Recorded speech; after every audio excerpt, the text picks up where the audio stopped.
பரலோகத்தின் தகப்பனை பரிசுத்த ஆவியானவர் உங்கள் நன்றி செலுத்துகிறோம். இந்த மாலை பொழுதிலும் நோக்கி பார்க்க தந்த கிருபைக்காக ஸ்தோத்திரம். உடைய கிருபை மாத்திரம் எங்களை தாங்கட்டும். உடைய சித்தத்துக்கு எங்களை அர்ப்பணிக்கிறோம். இயேசுவின் நாமத்தினால் ஜெபிக்கிறேன் நல்ல தகப்பனே, ஆமேன்.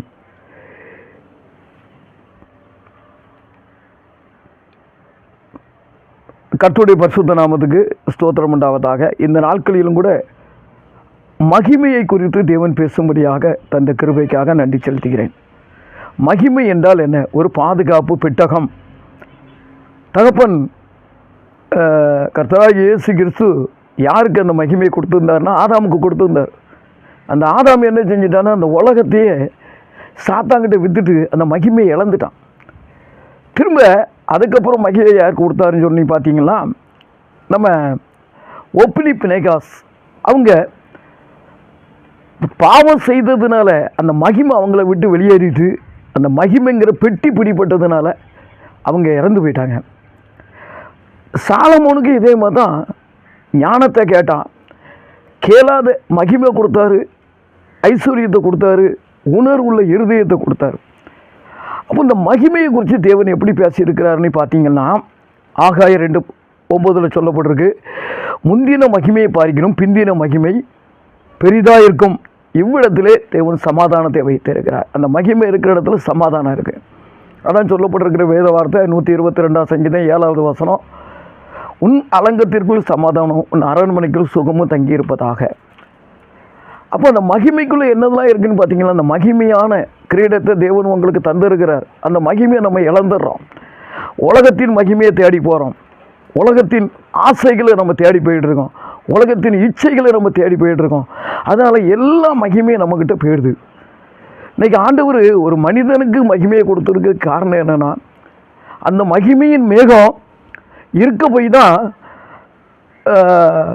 மோசே தங்கச்சிக்கு குஷ்டம் வராமல் இருந்தது. அந்த மகிமின் மேகாரம், அந்த மகிமின் மேகம் அவள் கூடாரத்தை விட்டு அது போன உடனே அவளுக்கு என்ன வந்துட்டு குஷ்டம் வந்துட்டு. அப்போ ஒவ்வொரு மனிதனுக்கும் தேவன் மகிமையை கொடுத்து இருக்கிறார். ஒவ்வொரு மனிதனுக்கும் அவர் தெரிந்து கொண்ட உடன் அந்த வீட்டை சுற்றி வேலி அடைத்து பாதுகாக்கிறார்னுட்டு ஏசாயா 5ஆம் அதிகாரத்தில் சொல்லப்பட்டிருக்கு. அதே மாதிரி யோபு புத்தகத்தில் சொல்லப்பட்டிருக்கு. அவர் வேலியை எடுத்த பிறகு தான் ஒரு மனிதனுக்கு பலவிதமான போராட்டங்கள் வருது. ஆண்டவர் ஒவ்வொரு நாளும் உங்களுக்கு பாதுகாத்துட்டு தான் வர்றாரு, ஒவ்வொரு நிமிஷம் பாதுகாத்துட்டு தான் வர்றாரு. அவன் என் மேலே நம்பிக்கை வைப்பானா, இல்லை மனுஷனை நம்பி போவானா, தாய் தகப்பனை நம்பி போவானா, இல்லை உலகத்தை நம்பி போவானா? அவன் என்ன நோக்கி பார்த்தா அவனுடைய கண்கள் பிரகாசம் அடையும். நான் அவனுக்கு தேவ மகிமையை நான் வைத்திருக்கிறேன். அவர் மகிமை இல்லைன்னைக்கு நம்ம இந்த உலகத்தில் இருக்க முடியாது. மகிமையை நம்ம இழந்துட்டோம். ஆனால் மிருகத்துக்கு அந்த மகிமை இருக்கிறதுனால தான் அது பேசின மிருகத்தை பேசாமல் ஆக்கினார். ஆனால் இன்றைக்கி அந்த மகிமை இருக்க போய் தான் அந்த உலகம் அழியிறது. உலகத்தில் வரக்கூடிய பிரச்சனைகளை எல்லாவற்றையும் யோபு 36 கடைசி வசனத்தில் சொன்னது போல் அந்த மகிமை இருக்க போய் தான் அந்த மிருகங்கள் நல்ல ஞானத்தோடு நடக்குது. இன்றைக்கி மனிதன்கிட்ட இருக்கக்கூடியலாம் மிருக குணம், ஆனால் அந்த மிருகத்துக்கிட்ட இருக்கக்கூடியது நல்ல சாந்தமான குணம், எல்லாத்தையும் நேசிக்குது பார்த்துனுங்க. ஆனால் மனுஷன் மட்டும் தான் நேசிக்கிறதே கிடையாது. ஏன்னா மகிமை இழந்துட்டான். அந்த மகிமை பெற்றுக்கொள்ளணும்னு சொன்னால் அவருடைய கூடாரத்தில், அவருடைய தேவனுடைய சமூகத்தில் நம்ம காத்து இருக்கும்போது அந்த மகிமையை அவர் திரும்ப உங்களுக்கு தர்றதுக்கு ரெடியாக இருக்கார். அவர் தர்றதுக்கு வச்சிருக்கிறாரு. அந்த மகிமையை நம்ம பெற்றுக்கொள்ளாதபடி நம்ம இருதயத்தை நம்ம என்ன செய்யறோம், அடைச்சி வச்சுருக்கோம். தேவனை துதிக்கணும், ஆராதிக்கணும், தேவ சமூகத்தில் காத்து இருக்கணும். அநேக நாட்களால் என்னால் நடந்து போக முடியாது. ஆனால் இந்த வாரம் தான் நான் ஆலயத்துக்கு நடந்து போனேன். காலையில் 5 மணி ஆலயத்துக்கு போனேன். ஏன்னா கொஞ்சம் தூரம் நடந்தவொடனே எனக்கு என்ன படப்படான்னு வரும், கீழே உட்காந்துருவேன். ஆனால் இந்த தடவை ஆண்டவர்கிட்ட சொன்னேன், நான் ஆண்டவரே ஒய்யான்குடி ஆலயத்துக்கு நான் போகணும், எனக்கு நல்ல பலனை தாங்க அப்படின்னு சொன்னேன். காலைல 5 மணிக்கு 4 மணிக்கு எழுந்திரிச்சு குளித்தேன், ஒட்டான கிளம்புனேன், போய் அங்கே உட்காந்துருந்தேன். உட்காரும்போது தேவ பிரசன்னத்தை நான் பார்த்தேன். நான் மனுஷனை பார்க்க போகலை, ஆலயத்தில் இருக்கிற ஜனங்களை பார்க்க போகலை, நான் ஆண்டவரை பார்க்க போனேன். ஆண்டவரை பார்க்க போனேன். எனக்கு வேண்டிய ஆகாரத்தை அவர் என்ன செஞ்சார், தந்தார். வரும்போது ஸ்ட்ரென்த்தாக நடந்து வந்தேன். அப்போ தான் நினச்சேன், ஆண்டவருடைய கிருபையில் சரியாக 2 வருஷம் என்னால் போக முடியாத சூழ்நிலை.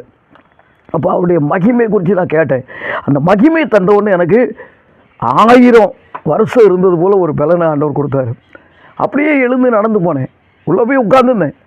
தேவ சமூகத்தில் காத்திருந்து நல்லா துதித்தேன். 1 மணி நேரம் ஆராதிச்சுட்டு அந்த மகிமையை மீண்டும் பெற்றுக்கொண்டு நான் என்ன செஞ்சேன், வீட்டுக்கு வந்தேன். அந்த மகிமையை பெற்றுக்கொண்ட பிறகு கர்த்தருடைய கிருபையில் அநேக வருஷங்களாக எனக்கு ஃபோன் செய்யாதவங்களாம் செய்து என்னோட பேசுனாங்க, இந்த ஊழியத்தை குறித்து பேசுனாங்க. ஏன்னா 2 வருஷத்துக்கு முன்னால் நிறைய பேர் பேசுவாங்க, இப்போ யாருமே பேசுகிறது கிடையாது. காரணம், என்னுடைய மனைவி கர்த்தருக்குள்ளே கடந்து போன பிறகு அதிக நண்பர்கள் என்னை விட்டு வெளியே போனாங்க. ஏன்னு சொன்னால், ஒரு சில பேர் நம்ம வீட்டில் அவங்க வந்தது அவங்களுக்கு ஒரு காரியம் நடக்குங்கிறதுக்காக வந்தாங்க. இப்போ அந்த காரியம்லாம் நடக்காததுனால வரதை நிப்பாட்டிட்டாங்க. ஆனால் நான் ஆண்டவர்கிட்ட கேட்டேன், ஆண்டவரே எல்லோரும் என்னை விட்டு போய்கிட்டு இருக்கிறாங்க, நீங்கள் எங்கே இருக்கீங்கன்னா, நான் உன் கூட தானேப்பா இருக்கேன், என்னுடைய மகிமையை நான் உனக்கு தந்திருக்கேன்ல, அந்த மகிமையில் தானே நீ நடந்துகிட்டு இருக்க. அந்த மகிமை இல்லைன்னா நம்ம கண்கள் எல்லாம் குருடாகி போயிடும்.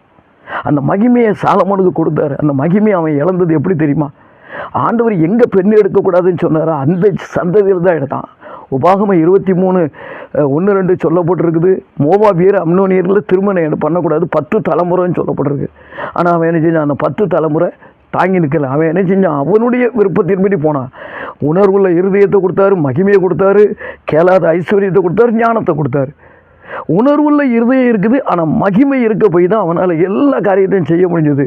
அந்த மகிமையை இழந்துட்டான். அவனுடைய நண்பன்கிட்ட அந்த அதிகாரத்தை கொடுத்துட்டாரு. இந்த மகிமைக்குள்ளே இருக்கணும்னா ஆண்டவருடைய வேதத்தை நீங்கள் நேசிக்கணும், அதை தியானிக்கணும், அதை படிக்கணும். ராத்திரி 2 அதிகாரம் படிச்சிங்கன்னா பகல் முழுதும் அவருடைய வேதத்தில் தான் பிரியமாக இருக்கும்னுட்டு சங்கீதம் 1-2 சொல்லுது. சங்கீதம் 119:97 சொல்லுது, காலையிலேருந்து ராத்திரி வரைக்கும் அந்த வேதத்தில் தான் நீங்கள் தியானமாக இருக்கணும் அப்படின்னு சொல்லுது. இதெல்லாம் கர்த்தர் விரும்புகிறார். விரும்புகிறத நீங்கள் செஞ்சு பாருங்கள், நிச்சயமாக கர்த்தர் உங்களோடு இருந்து பெரிய காரியங்களை செய்வாராக. Amen. God bless you. Praise the Lord.